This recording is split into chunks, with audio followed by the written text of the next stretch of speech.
About 5 years ago, I worked at a job where I would finish late and end up driving home around 1 in the morning.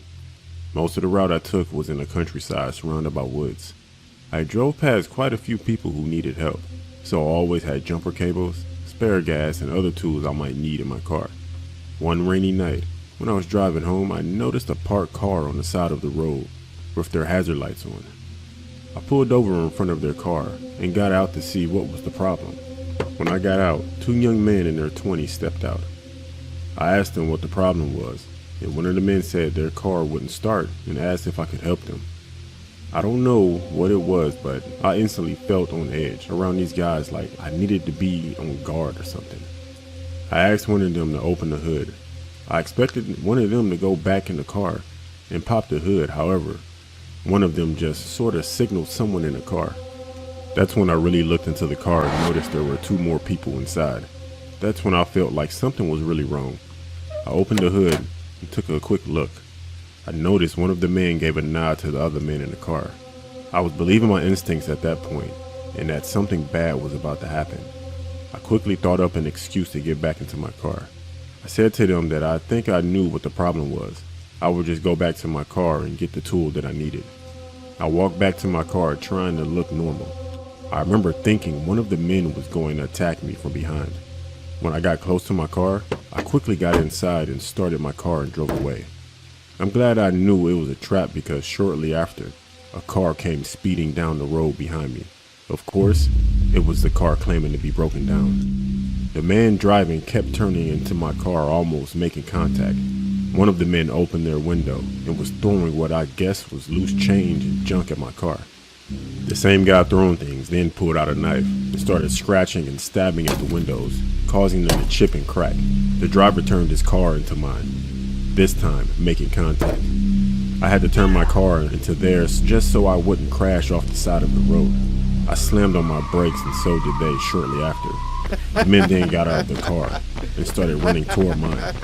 At that point though, I had already started driving and drove past them in the car. I don't know if I lost them or if they just gave up, as I didn't see them again after that. I've never feared for my life as much as I did that moment.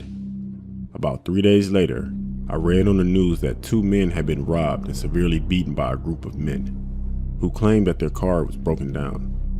I'm glad I trusted my instincts and knew to leave.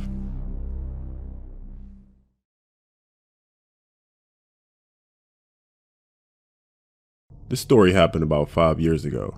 My dad had recently retired and we had always talked about touring the United States.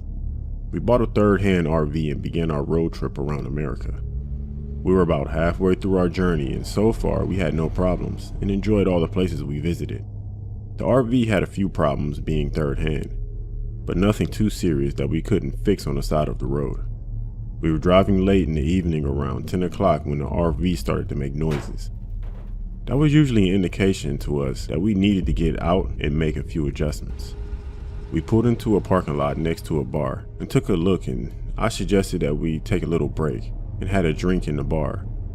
As we were walking towards the bar, I noticed there were motorcycles parked outside, and it actually looked like a motorcycle gang was hanging around. We were in the bar and we had some food and drinks. At one point, I looked around the bar and I noticed 2 men who were in motorcycle jackets pointing in our direction. The 2 men approached us and aggressively told us that we were in their parking spot and needed to move. I knew my dad was going to say something, but I interrupted him before he could speak and said to the 2 men that we'll move our RV. I wasn't going to cause trouble. These men looked dangerous, and there were more outside. We paid the bill and we left the bar. As we were outside, I remember that we hadn't quite fixed the RV yet. I told my dad to wait inside and I will finish adjusting the RV so we could get back on the road as soon as possible. One of the men who approached us earlier asked why we weren't gone yet. I told him that the RV had some problems and I needed to fix it. The man told me in a very stern voice that we better be gone in 5 minutes. He made a point of revealing his handgun as he said this. I quickly finished the RV and we got going again. While we were driving, I heard motorcycles loudly behind us. One bike sped up and got in front of us while the other one surrounded the RV. I didn't understand why they were after us. We did everything they said, and they were still harassing us. I knew the men were armed, and if we stopped, we were probably going to get hurt or worse. I told my dad to continue driving no matter what. I tried calling the police, but I couldn't get through. My dad said just to keep calling them until they pick up, so that's what I continued to do. The RV started to make noises again, and it wasn't long before the engine cut out, and we had no choice but to stop. The men got off their bikes and started approaching the RV, but for some reason they quickly turned around, got on their bikes, and drove away. My dad pointed in front, and he said, "There's the police." We saw flashing lights coming down the road. I got out on the side of the road just to try to stop the police car, but as it got closer, I saw it was an ambulance. The flashing blue and red lights were enough to scare the bikers away. Me and my dad decided to let it go. We fixed the RV and continued our trip. I'm to this day grateful that the blue and red flashing lights saved me and my dad from probably death.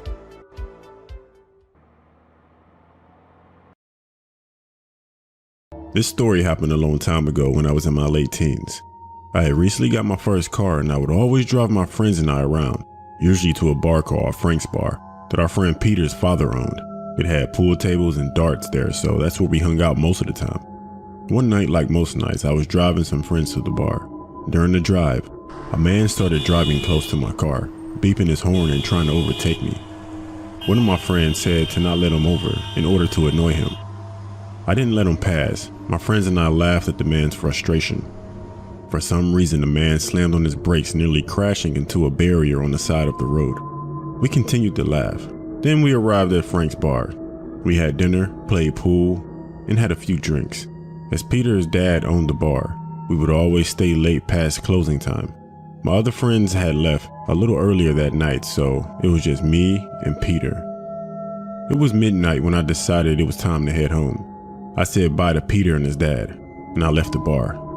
When I got outside, I expected my car to be the only one in the parking lot, but there was another car parked near mine.